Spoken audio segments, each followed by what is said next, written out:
Welcome to Signs of Life, exploring survival of consciousness. Brought to you by Forever Family Foundation, on the web at foreverfamilyfoundation.org. I call your name, the echo is haunting, the echo is always the same. I call your name, the echo is haunting, an echo can never be changed, so I call your name, your name. Hey, good evening, everybody. Welcome to Medium Insights Hour, brought to you by Triple F and Signs of Life Radio. We gather here every month to explore the mindsets of many accomplished mediums on many different topics. I'm Roman Karpishka. I'm your host. I'm very excited to welcome back Angelina Diana to the show. Angelina she's motivated to work towards the greater good of the world and is dedicated to the work of healing through mediumship. Her grandmother was not secretive about her intuitiveness and regularly engaged open use of tarot cards, but Angelina didn't pay any attention to those practices. But while working as a radio newscaster on assignment and exploring the legitimacy of psychic mediums, she discovered her own heritage. Fight it as she did, she was being brought down a pathway that would force her to leave her journalistic career behind and replace it with something that she had a very hard time explaining at first. And ever since, she's enjoyed a successful career in mediumship work. She was one of the original mediums certified by the Triple F, Forever Family Foundation, sits on its medium advisory board, and was instrumental in helping create and host this radio show. She's participated in scientific medium research and remains very interested in the mechanisms that make mediumship possible. She also does work for Triple F and for many other worthy causes. She's based in Connecticut and does private and group readings. She can be heard on the Connecticut's KISS 95.7 with Courtney and KISS in the Morning Show. And her website is www.angelinadiana.com. Ladies and gentlemen, our show continues to be commercial free, so sit up, curl up with a nice blanket, nice drink, loved one, and sit back and let us stimulate your imagination for the next hour or so. Okay, and we're bringing questions in from our listeners that have emailed questions in, as well as we are taking questions over the phone. But just know that Angelina is not doing any readings today. It's only for informational purposes, the questions. So your questions are more than welcome. And please feel free to call 1-888-627-6008. So with all of that said, Angelina, welcome back to the show. Thank you so much for having me. You are so welcome. How's it going in Connecticut? It's going pretty good. You know, we had a cold snap about a week ago where it was like right below zero. It was like crazy. So yeah. I feel pretty lucky to be, I think we were 44 today. So it was a balmy 44. Oh, yeah. I'm not too far away in Albany. No snow, though. We have no snow. It's so strange. New England. Awful for skiing. It's just been awful. Yeah, it's a tough one. I take my kids all the time, but I've only gone like maybe twice this year. By this time last year, I was like on my 10th time already, but that's tough. It is what it is. It is what it is. So welcome to the show.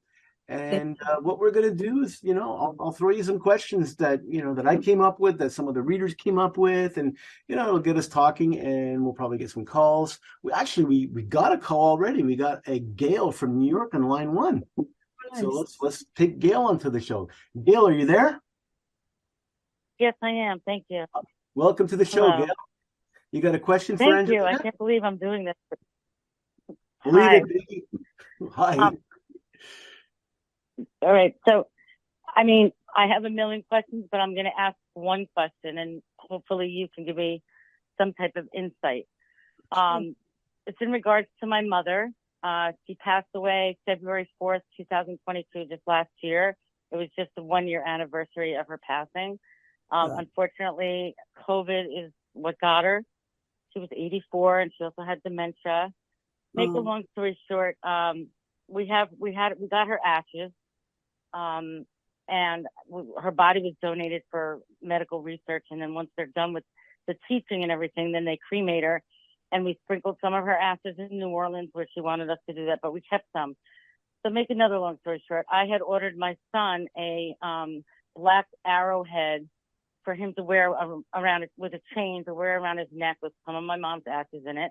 And I had I had gotten a chain with a mother and baby elephant because my mom loves elephants and had some of her ashes in it. So I never took my necklace off ever. And my son had his on. And about 2 weeks ago, he told me that the arrowhead had fallen off of the chain, but he still had the chain and he couldn't find it anywhere. Then on Saturday, when it was the 1 year anniversary of her passing, I didn't realize it. But then Sunday morning when I went to take a shower, I take it off just to take a shower, but then I never, ever take it off. And the clasp is very strong. My necklace was gone, basically disappeared. Cannot find it anywhere. I've heard different things. I've heard some people say it's your mother telling you to let go. It's another person said to me, your mom is just playing the tricks on you. I mean, I've heard all different types of things. So I haven't gotten any signs from her. I've been asking her to make, to come to me. I've been doing everything you're supposed to do to try to get some type of a sign. And I've gotten really nothing. So I don't know if that means anything, that the necklace is just gone. How would she get it off my neck? Yeah, I'm a firm believer that sometimes in life necklaces can break. That's, I know that sounds like a simple answer, but I don't, I guess. Really? Yeah. I feel there's two layers to this question. One is, I'm sorry for your loss. Losing a mom is very difficult. I don't care at what age. It's very hard. So you've got the grief factor sitting in right now. And with grief, because we're still physical, we tend to want them to show up physical because it gives us that moment of, oh my gosh, you're back again, or you're physical again. And that's how the brain works. The grieving mind is always going through our physical lives, trying to see a physical representation again. And that's normal. And guess what? You can't fix normal. That's part of your grieving process. So the next place we go is, why haven't you told me why this necklace broke? Are you doing it? Right? So we automatically are victimized by grief. We go back and for normal reasons, we play the victim and we wait for spirit to give us the answer. Okay. So in my humble opinion, and this is mine, other mediums will have a different viewpoint. I feel that your mother can communicate with you in a stronger way besides using physical things that mean a lot to you. Okay. Because I remember when my mom passed, I received a beautiful set of rosary beads from Mexico City. There was a knock at my door the day I buried her. And by courier through an acquaintance on Long Island sent me this. Now, an hour before we buried my mom, someone stole my mother's rosary beads. So I get these rosary beads going, Mom, this is you, right? Okay, so she says a quick hello. Long story short with that, I have a dream for 2 nights. My mother says, give the rosary beads away to Sue.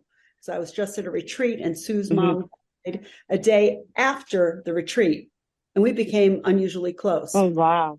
I cancel my clients Monday, drive out to Long Island City, not even knowing that she's Catholic. She could be Jewish. Who knows? Right. And I didn't want to give these up. I'm like, no, I'm not giving these up. But I did it anyway because I had a dream. My mother said I had to. I walk up. Right.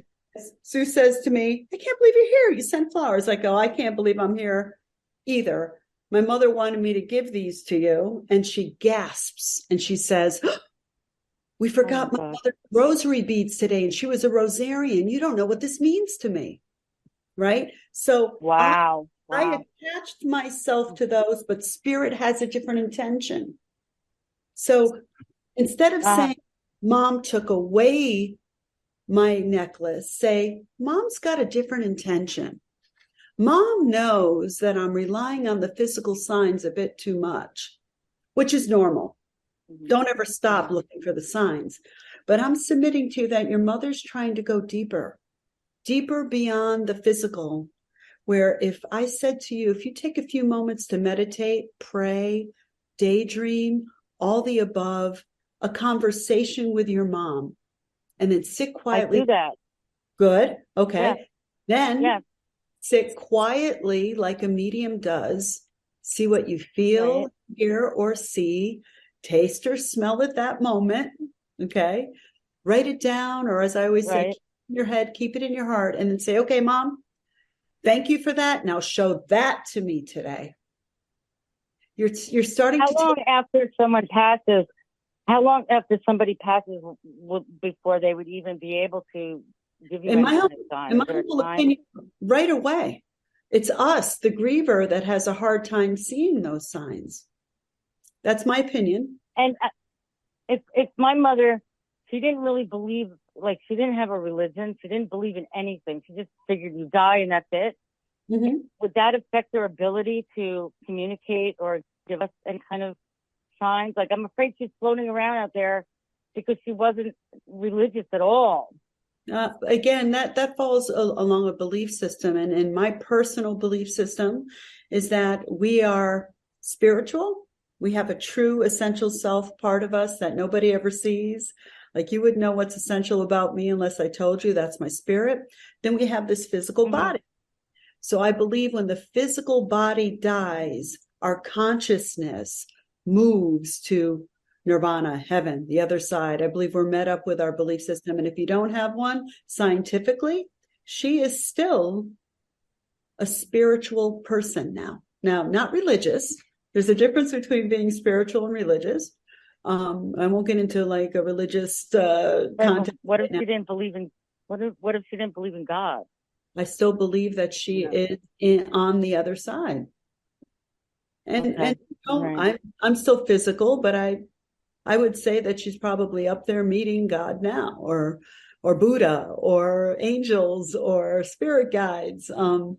You know, I believe the other side is also very exploratory. So I hope I answered some of your questions, and I hope it helps you to look at when our loved ones send us a sign, it's they being non-physical, making themselves physical in our world. When we meditate, we're going into their world. We're reaching them where they are. So try spending a little more time there. I know you do already, but try to spend a little more time there and say, Mom, what's with the necklace thing? I know I was attaching my grief to it, which is normal, but send me a sign that I can start having more conversations with you so I can feel your presence even more. So I hope that helps you. Okay. It does. I have felt nothing. So thank you very much for that. All right. I hope you have a good evening. Thanks for the call, Gail. Thank you so much. Thank you so much. Thank you. You're welcome. Bye-bye. Bye-bye. You've actually you actually covered some of the questions that were submitted by some of our readers. Or you must be psychic. I'm sorry. Yeah. One of them was, what is the optimal time after transition to have, to be able to communicate with the other side? Yeah. And you just answered, you said it could be right away. I believe so. Yeah, I believe so. I believe it's our grieving mind that prevents us from receiving. We're still physical, so we're going to easily block that. It's a normal and natural thing to block it because grief is so strong. Now, as a would that block your abilities to tap into that as a medium if you're with a sitter that is grieving a lot? No, it doesn't prevent me from tapping into their loved ones, but it may make the session more difficult in that the person grieving isn't purely listening to the whole message. They're waiting to hear, again, for a normal reason, for that one thing that they definitely know it's them. And again, you can't blame someone who's grieving for wanting that. But I believe that the other side, our loved ones, they're all together, so there's going to be different layers to the reading that will eventually lead to that person or validate them even more, or give the griever an evidence that they can actually really listen to and understand. Like I did a reading recently where someone's mom was coming through, and yeah, I understand that. And then their dog who just passed came through, and there was this flood of emotion. They're like, this is who we wanted to hear from, and then it was like the mother explained this profound thing. She goes, well, if the dog had come through first, you would have been so emotionally connected to that, you might have not even realized I was here. So if you want to reach the dog, you might want to talk to me first so that your emotions aren't in the way. And then I'll help you lead to the dog. So it's amazing what spirit teaches us and how functional I believe they really are in understanding and seeing the whole picture. You alluded to being all together on the other side. Are you referring to soul groups? Well, there are soul groups on the other side. I believe that there's a purposeful meaning to have certain groupings. I do believe they can also, kind of bleed into one and the other. But I do believe that there are groups, probably based on lessons, based on the life that they led here. I truly believe in that. Very interesting. So as a medium, Angelina, what is, I'm just going to go, this is one of my questions. Okay. What is one of the most mind-blowing things you've ever witnessed as a medium? Wow. I know you've seen a lot, but let's... there's quite a few. I've been blessed to experience. One was recently at the retreat that I did in Connecticut, where I've done quite a few for the foundation, and this one was a particularly, you could feel the grief in the air.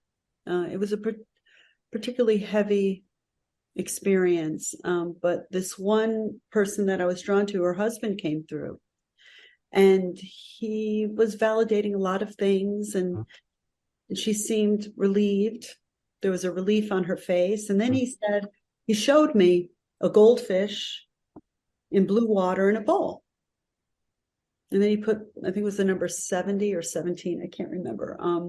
And I said, I don't know what this means, but I'm seeing a goldfish, orange and blue in the water, and a bowl, and the number 70. I can't really remember the number, but I'll just say the number 70. And she goes, wait, what color? I don't understand gold. He didn't like goldfish. What are the colors? And I said, orange, blue, and a bowl. She went, oh. I go, what? She goes, he was a Miami Dolphin fan. The colors are orange and blue, and they play in a bowl. And I brought 17 of his friends to go watch a game after he passed. Wow. And it shows you the medium kind of stuck sometimes, because we're looking at it from our own viewpoint, and then we have things like, I read this, I think it was during COVID, I read this couple that lost their daughter, and it was through Zoom, of course, because I still do Zoom readings now, but Zoom became very popular during COVID, and they were sitting in what appeared to be their dining room, and their daughter came through and said, look to the left, that's where my bedroom is. And she went, yeah, that's her bedroom. And she goes, and she's sitting like a queen. And they both laugh. They go, she would call herself the queen of the house. Like, then there's things that are just so like, wow, and it's like, I don't know why I'm doing it. And she goes, but you even like said it like her, and it's not about me. This is all spirit. How their ability to come through and maybe it might say a little bit about myself because, maybe I feel like I'm a queen in my house, but, I swear, Roman, that spirit sizes you up. I really feel spirit kind of going, okay, working with this medium, let's kind of look at her catalog of what she knows. Like you kind of sometimes feel them going, what could we possibly show her so she could say this? Or what is it that I can make her feel so she'll say it this way? So I've had those kind of experiences, but to me, it's very humbling and a wonderment that these loved ones come through because their family is there. It's only possible because of that, Right. So it's very humbling. Do you feel have you felt any change in like a spiritual shift or anything like that happening because of because of a huge event in the world? For example, a couple of days ago, Turkey had a horrible earthquake. 21,000 confirmed dead already. I mean, it's one of the worst earthquakes or whatever. Do you feel that as a medium in like some way that, there's I think shift or something? Well, I think, well, shift. I think there's something that happens to all of us as humans, not just mediums. There was a wonderful author, lawyer, named Peter Gabel, who recently passed. He wrote a book called The Desire for Mutual Recognition Through Social Movements and the Dissolution of the False Self.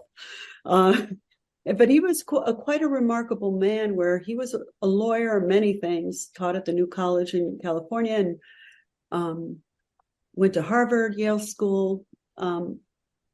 He created this organization called Pi Slap, which is like lawyers with spirituality, putting spirituality into law. And the reason why I say this is he speaks about social movements, but not politicizing it. He speaks about this ricochet effect that happens in the world when there are tragedies like that. So I believe it's not just a mediumistic viewpoint, because we all have spirits. We all have spirit, right? So he believed, which I believe, but he was very brilliant at explaining it, where we walk around in this world in a false self thing. We navigate it through how the world is reified. For example, we were a certain way in a bank, we're a certain way in a library. You'll see a newscaster say, 7, the Red Sox win 7-4 against the Yankees, and 7 people die in a fire in Dorchester. And he says it the same way. There's roles we play. Whereas our spiritual self, if we look deeper inside, we all want the same thing. We all want love. We all want to feel social and connected, but we walk around with a fear of one another. And until we really expand our consciousness and we connect and we feel the presence of each other, that's when we're really showing our true selves. And he believes, like I believe, that when we have such events, sometimes they're tragic events. 9/11 did the same thing. Mm-hmm. All come together and we feel this unification. He spoke about the San Francisco earthquakes that happened. And he used this phrase that nobody had electricity, nobody had this, but neighborhoods came out and they were with each other. He said the system was off, but on came the human. So in my opinion, when events like this happen, it's not just mediums that feel that shift. Right. I believe we all have even at the grief retreats, it's remarkable to watch people walk in and leave. There's a transformation that happens because we have the same movement going on, which is we're grievers, but we all want the same thing. And Peter talks about this ricochet effect that happens, so we could even look at this from the viewpoint of connecting with spirit. When you are a griever, you want the same thing. You want to feel that loved one. You want to feel unified with them. You want to feel a sameness with them. So that ricochet effect can even happen with your spirit, with a full spirit. or someone that's all spirit. And it's bonding with that same purposeful, so you can shift into being a personal medium and connecting on a very deep level and create this ricochet effect between you and your loved one, and then send that out into the world and say, there you are. You know, I'm walking with the same purpose. You loved me this way. I'm going to be loving in the world. You know, so it's a very deep concept, but I truly believe the humanness of who we are, which is very physical, because we're still here, very physiological. We have to step back and go, how can we show our true selves and connect in a unified way so that we can be spiritual while we're walking in our bodies? I can't tell you how many times a loved one comes through that I'm working with someone and they talk about how they developed their spirit while they were in their body, and that validates them. Fantastic. You know? Or vice versa the other way. I didn't develop my spirit here. That's why the session is going to become more like a psychology session of trying to fix the relationship through grief. So there's different ways, but I truly believe in what Peter Gabel spoke about and wrote. It's a fantastic book, very deep, but it truly, as a medium, it was the first writer. What's the name of the book again? It's a very long book, but it's called The Desire for Mutual Recognition Through Social Movements and the Dissolution of the False Self. He's a very brilliant man. But what he did for me, and I was honored to be able to tell him this before he passed, was that as a medium, and I'm sure other mediums feel this way, I've heard mediums say this, and I feel this way, that when we're having an experience with spirit, it's very hard to put it into physical words, you know, because it is such an out-of-body experience to be communing with someone you don't know, but there's a presence, right? And to be able to put words about two living people and feeling a presence of someone and having that ricochet effect non-physically be written on paper and going, yeah, that's what's happening. It's really a great study in understanding our true selves. And really, if we connected that way, and I think even Gary Schwartz spoke about this in one of his books, I think it was in the Afterlife experiment, maybe The Truth About Medium, I forget which one. He said that if we could be more spiritual or more like mediums in a way that we understand there's another place that we go and that there's a non-physical love language going on, but we can have that embodiment as we're walking in this world, it would be a better place.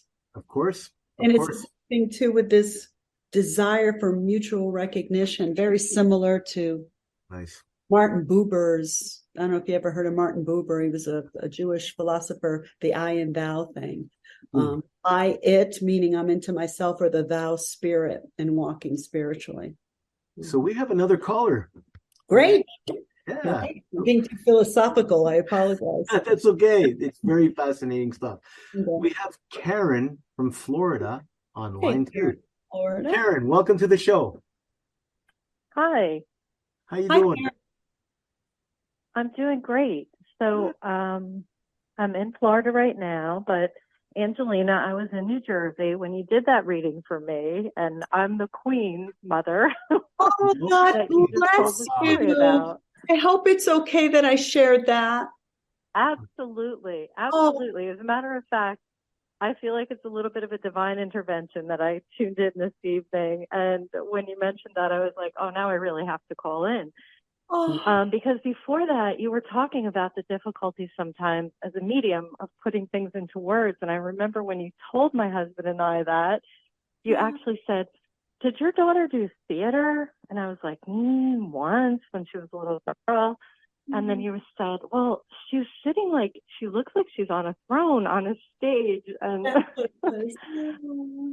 it was just one of those moments where we did completely crack up because it was like an inside family joke. So I just, after that reading, you you validated so much for us, and it was such a wonderful experience. So I wanted to thank you for that. Your daughter did. And Aw. yeah, and if I could also share a little story about this past weekend. Oh, please. It was my 60th birthday on Saturday. And when the first caller called in and referenced her mom passing, on that day, and it's been a year and all of that, we had, my sisters came to visit. My daughter was there with her roommates, and we were driving in my daughter who passed, we were driving around in her truck. And every time my younger daughter was in the truck, the radio started going crazy and it was flipping all around. And ultimately it landed on 111, and the music that came up said, "Music to rest in peace by." Wow. Yeah. And so making me cry. Yeah. Oh my God, that's amazing. They're just so amazing how they come through. But what is remarkable is how you're noticing. And I think that that's the one thing that's hard to do when you're grieving, because you're victim. It's so hard to notice. But the fact that you're noticing, that's beautiful. It's just a beautiful tribute to her, and that you're taking the time to put the messages, together. That's tiring to a grieving person. So, and I want to thank you for calling in, because I've been doing this work for 22 years, and that reading really stands out to me too. And that's why when he asked it, I had to share. Yeah. What made me ask that? That was one of my questions. What made me ask it? I don't know. It just came out. Not even written it down. I just, blurted out. What's one of the most mind-blowing things you've ever seen? So Spirit is giving you a whim, and they do that all the time. They really want us to be, they want us to recognize that they're still an integral part of our lives. Just like when they were here, there's still a spiritual exchange, a presence happening when someone's physically here. And when they pass, of course, the second best thing is to know, because the first best thing would be that they're still here. So the second best thing is that you recognize that presence and that exchange is still happening. Even and the noise of grief. Yeah. And I really, really, would encourage you. I think her name was Gail, the first caller.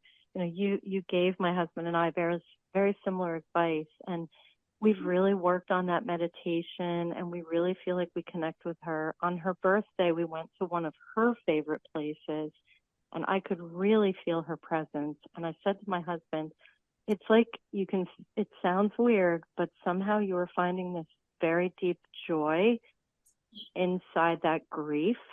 And it's a very unique experience. But I just wanted to thank you again for, not just for the reading and for helping us to connect with her, but also for the advice that you were offering earlier to Gail, because you offered that same advice to us, and it has been really helpful. So thank you. Thank you for that. But I have to credit Spirit, because they teach mediums. I mean, unless you're blessed to go to the Arthur Finley School, which, not everybody can, you really learn by doing in a lot of ways, or you trust Spirit to take care of. And I have to credit Spirit with that one. But thank you for calling. Appreciate it. Absolutely. Thank you so much. Thank you, Karen. That was an amazing. Thank you so much for calling. I have to plug in my computer. Oh, you're welcome. You're welcome. I've been wanting to tune into this show for the longest time, and tonight I did. Look at that. Fantastic. Have you been listening to any other show, like this particular show with the Medium Insights? Do you tune in regularly, like on a monthly basis, or was this the first time that you tuned into the show? No, tonight was the first time. It's always, I have it on my calendar as a little reminder. I'm a very organized person, but it always seems like, oh gosh, I missed that last night. And tonight I was like, I've got to tune in. I just have to tune in. Well, everything's archived too, so you can always listen to old episodes that of any of the episodes with the Signs of Life Radio. Not only the Medium Insights, but they have the Gathering, and they have the where the people call in to get readings. There's all kinds of good shows every Thursday. Terrific. Thank you so much for sharing that, and thanks again for taking my call.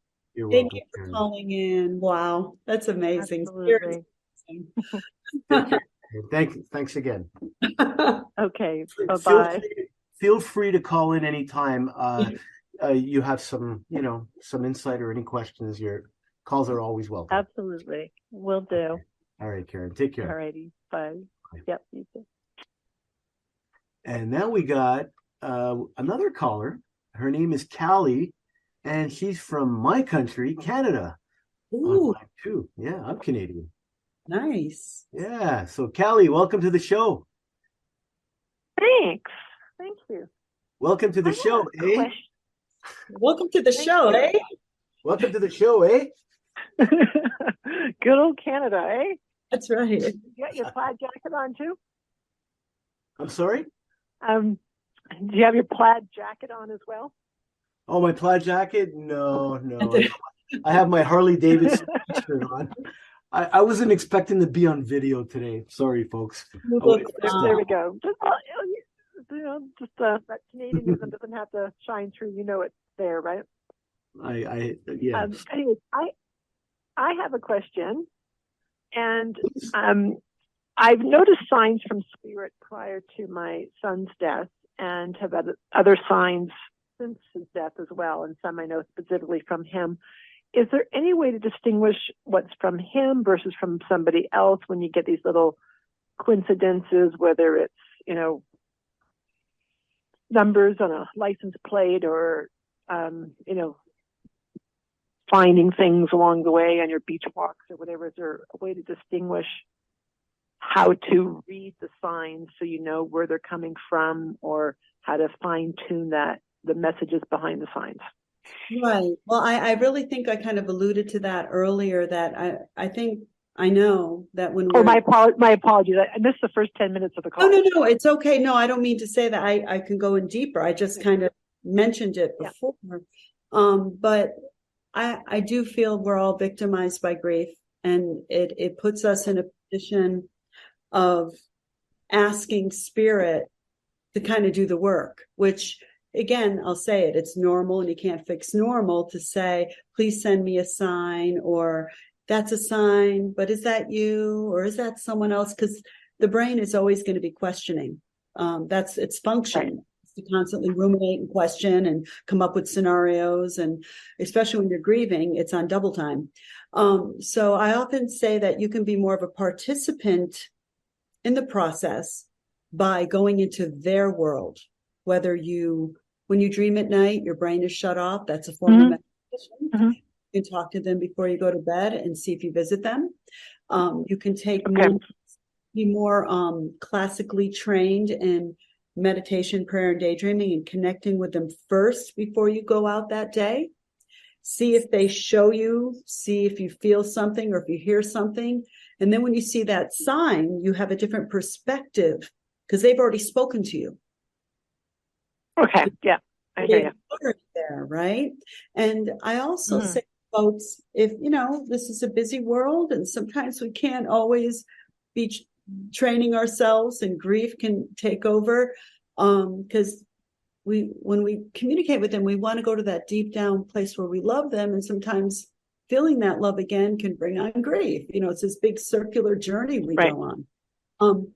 But another way to do it is to actually have a sign book, a book where you place your signs in.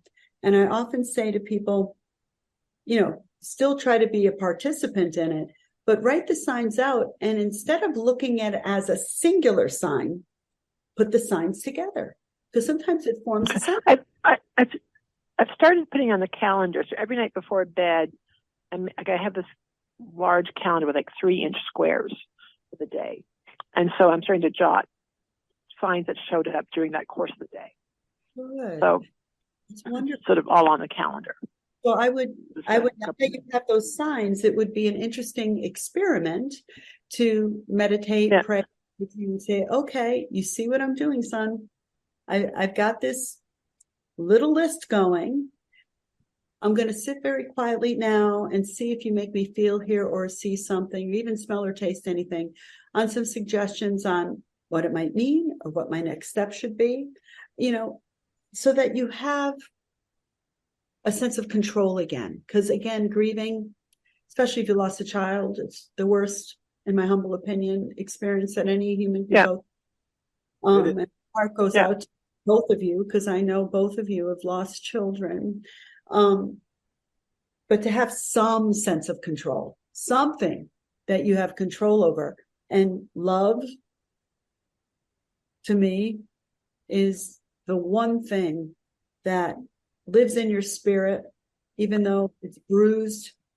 But I believe you can give grief a big old black eye by saying, you know what? You were in my life.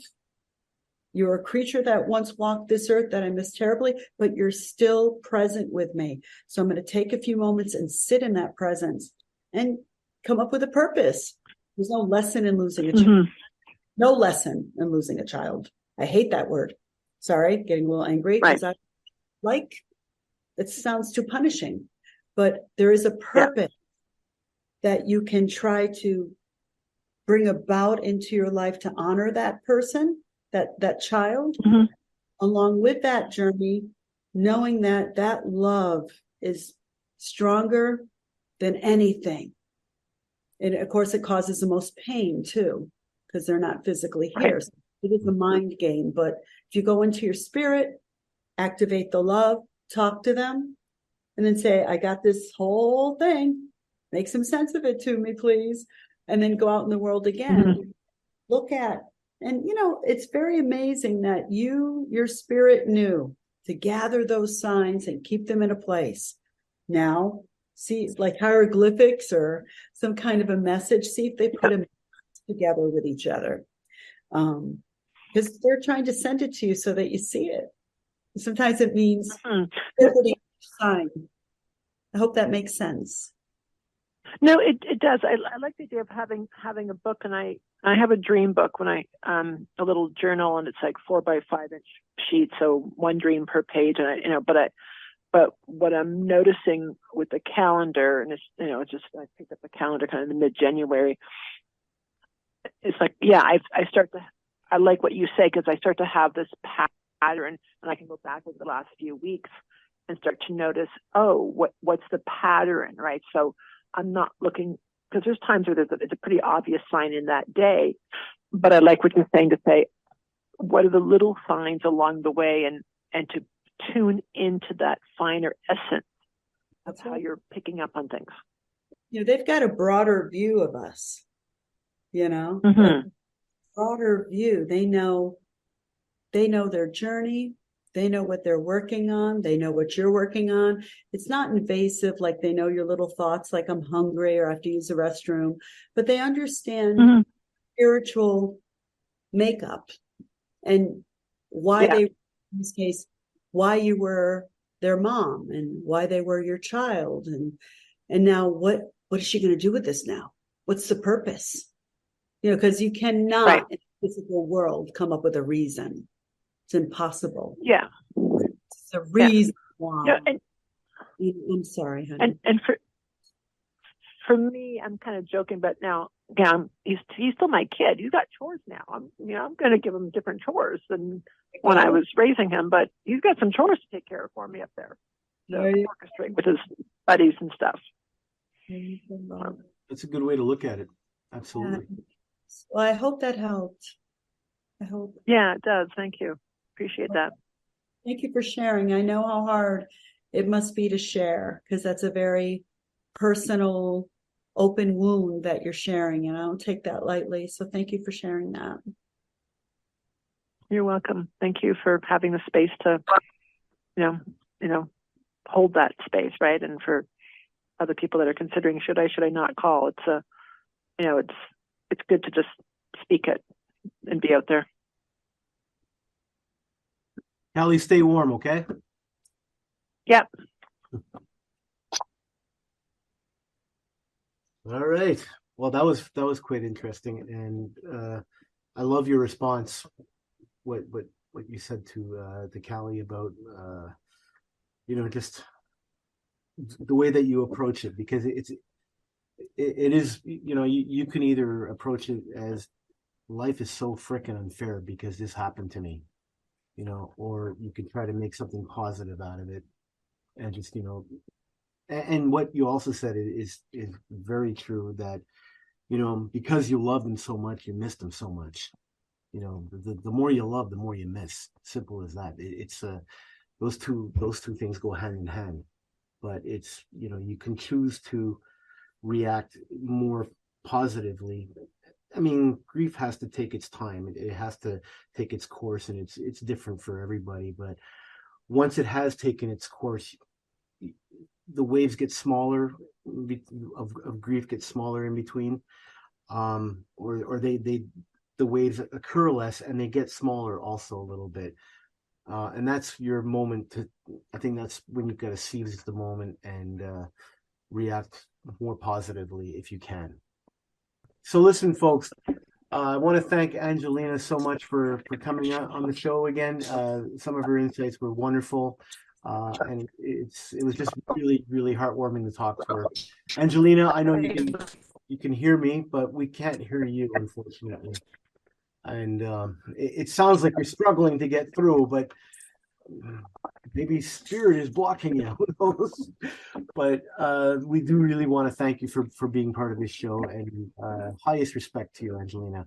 So listen, everybody, I'm going to be back in a month from now. But every week there's a show with the Signs of Life Radio, different types of shows, and I find them fascinating. So please keep listening, and we love you all. And one day we will all be together with our loved ones, and like Frank Ginsberg used to say, science is going to prove that our loved ones are just a heartbeat away. All right, so with that, good night, everybody.